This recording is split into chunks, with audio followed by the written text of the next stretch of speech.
All right, welcome back to this week's breakout and breakdown watch list for May 15th to the 19th.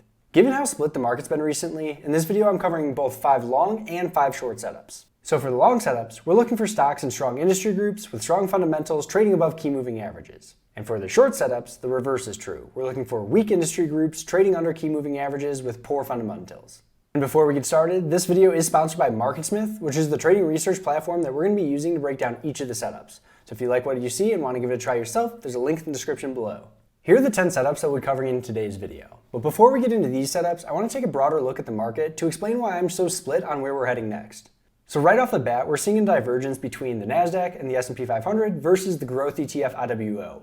For the NASDAQ, or QQQ, and SPY, they're trading above all the key moving averages, and the slopes of those moving averages are up, and we have the strong order of price, then the 8-day, the 21, the 50, and the 200-day moving average. But the reverse is true for the growth ETF IWO, which is trading under all the key moving averages. All those moving averages are in a downtrend, and we have the reverse order, so the 200-day, the 50-day, the 21-day, 8-day, then price. Taking a look at market breadth, over the 5-day, the 20-day, the 50-day, and the 200-day, less than half of the stocks in the S&P 500 are trading over those moving averages. And when we sort the market breadth by the 50-day moving average, the leading group is utilities. Not really what you're looking for. And on Friday, when QQQ made a new high for the year, we still saw more stocks making new lows than new highs on every time frame across both the NASDAQ and the New York Stock Exchange. And when we take a look at industry groups and sort by the 5-day change, we see a majority of the industries were actually down last week. If we sort by the 5-day closing range, we see a majority of the industry groups actually close in the bottom half of their weekly range. Now jumping over to MarketSmith, when we take a look at the equal weighted NASDAQ, we see that volatility is contracting, but price is nowhere near highs. Where if we look at just QQQ, price hit a new high for the year on Friday. That divergence is not usually healthy. And because of that divergence, today we have 5 long setups and 5 short setups to cover. So let's jump back to the charts. The first stock that I want to cover is Celsius, CELH. They just reported earnings last week, 344% earnings per share growth, 95% sales growth year over year, and a 16% after-tax profit margin improvement. They're also in the 5th strongest group out of 197, beverage non-alcoholic. And within that group, it's number 2 on a relative strength rating and 6 out of 19 overall composite. Jumping to a weekly chart, you can see that we just put in an all-time high last week before pulling back a little bit on Friday. A couple different ways to attack this. I personally would love to see the indexes kind of pull back to start next week and have this pull back into the previous resistance area right around 122 and see if buying support comes in at 120, 122, along with that 8-day EMA curling up. I don't really want to chase it up top given where the indexes are right now, so I'll be waiting for a pullback into 120 for Celsius. Next long setup we have is CHDN, and this is in horse racing and casino gaming, 19th strongest group out of 197.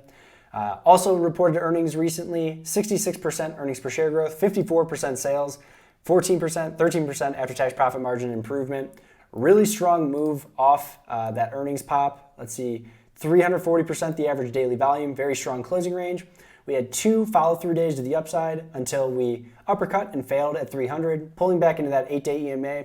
And you can see just how tight price is getting here. So you're going to know right away if you're right or wrong on this, taking it with a break over, say, 295, looking for a move through $300 and a stop loss just under the 8-day EMA or a couple of the previous lows. You can keep your risk really tight on this.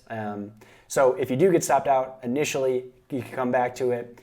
The goal here is to keep the losses very, very small and then play for a move through 300 for CHDN. Next stock we have is IMGN. This is a biotech stock. Right now, biotech's 11th out of 197.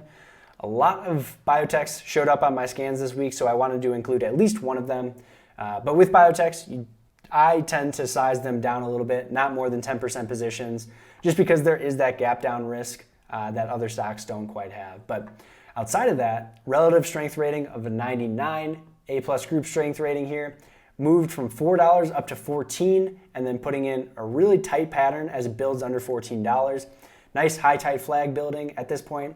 I'm just looking for a clean break through $14 as a potential entry point, and then I want to manage this very, very actively. So if it gets going through 14 and then immediately reverses, because there's additional risk with biotechs, I would want to just cut the trade there. We're looking for a quick move right in our direction and for that to go. If it doesn't, risk first here with IMGN. Next, we have MAXN. This is a solar stock, and right now solar's only ranked 120th out of 197, but a lot of solar stocks this past week had really nice moves. First Solar reported earnings and put in, I believe, the highest volume ever, closing right at the high of the day. This could be on your watch list as well. NXT, a solar IPO that went into new highs. So while everyone used to be watching EMPH, it looks like we have a new crop of solar stocks to be watching. MAXN just had earnings on Thursday, 132% earnings per share growth, 43% sales growth.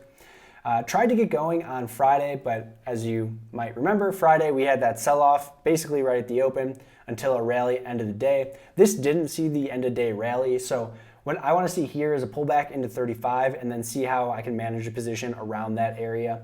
Going into the 5-minute chart, this did undercut 35 initially, so it's not like there's very strong buying support at 35, but the second time it pulled back and when it pulled back later on in the day, never undercut 35. So on market weakness, if this pulls into 35 and holds that area, that is where I would want to get interested in. For MAXN, definitely keep an eye on the rest of the solar group. And the last long setup I have for today is Shopify, SHOP. Computer Software Enterprises, 54th out of 197, A- group strength rating, but 96 individual relative strength rating. Just reported earnings, negative 50% earnings per share growth. So if you're just a very strict CAN-SLIM trader, you're probably not looking at this. You're probably excited for the short setups I have next. But this did pop on earnings, up 23% on 565% the average daily volume. Moved through $60 the next day, and since has been pulling back on lighter than average volume into the $60 range and that 8-day EMA. Taking a look to the left here, it had resistance at $55, cleared that on the earnings day, and as it's coming back into 60 or 55 area, you have two areas to manage your risk against. So instead of buying like a breakout into new highs, I'll be looking as it comes into 60, or if we gap down and then come into 55 where we had previous resistance. Two areas to watch for potential support and buying around that area so we can keep our stop even tighter on this one for Shopify. Now we are rolling to the short side. The first short setup we have is BTU. This is an energy coal, so now we're looking for weak group strength, weak fundamentals, and stock price under all the key moving averages in the wrong order, where the 200-day, the 50-day, the 21, and the 8, and then you have price, which is exactly how BTU is setting up, so this is a perfect example to start with. This just had earnings up 292%, 97% sales increase. When you have numbers like that, but you can't rally off of a move, off of those fundamental metrics, that's a big warning sign for me. You are in a weak group, you're lowering your guidance for 2023, the rest of 2023, and you didn't get a very nice move off of that earnings per share and sales growth. You rallied up into the 8-day, couldn't even test the 21 before rolling back. So at this, we're just looking for a break under $22 as a potential entry point. Stop loss, I would keep it above the 8-day EMA, or if we gap up to start next week, if we can uppercut this 3-day range, what was the high around here? Let's see. 2350 area. So if we can uppercut that and then fail at 2350, then I could get in right around 2350, get my stop loss above the 21 EMA, and I feel even a little bit safer with that. So that's BTU on the short side. Next we have Etsy, and as you can see, we got the 200-day, the 50-day, the 21, and 8 price under all of those. Actually in a relatively strong group, 47 out of 197, but with this had earnings, negative 12% earnings per share growth, rallied up into the 21 EMA, but you could really see the overwhelming volume has been to the downside recently. And whenever you see that, even on Friday's candle, it's not usually a good sign if you're long. So exactly what we want to see on the short side.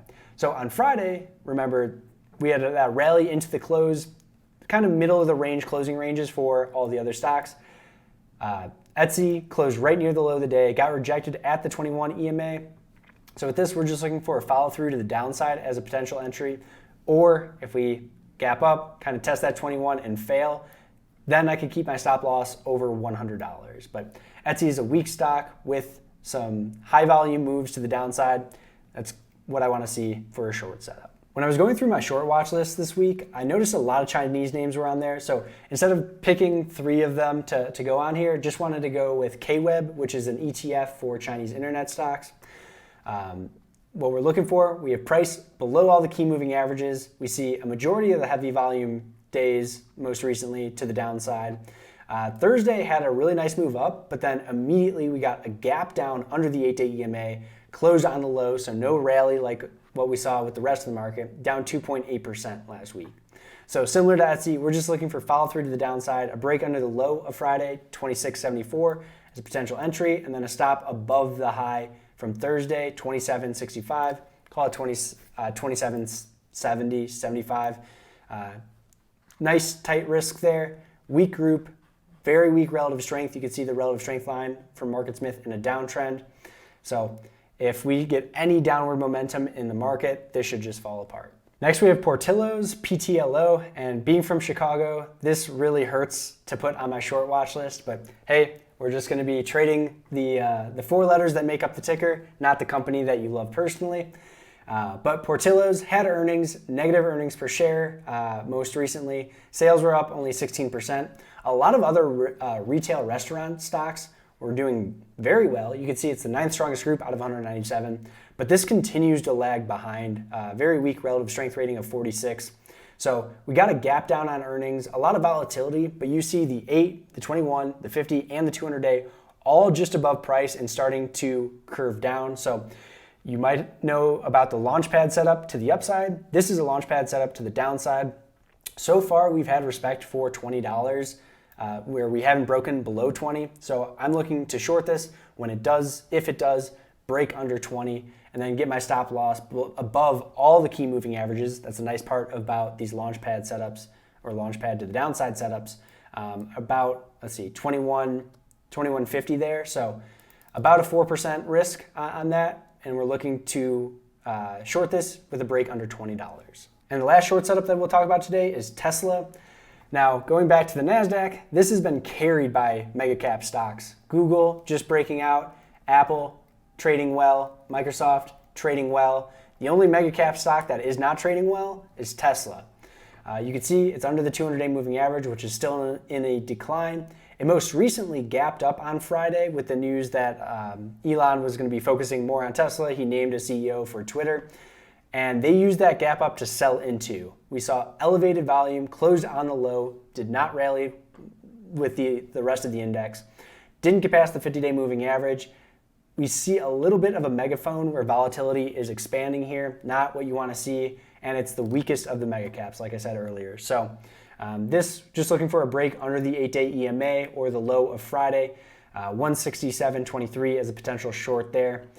If this gets going to the downside and the rest of the market is even just trading sideways, good risk reward shorting this. So that's going to be the breakout and breakdown watch list for the upcoming week. If you guys enjoyed the video, please do me a huge favor, leave a like and subscribe to my channel.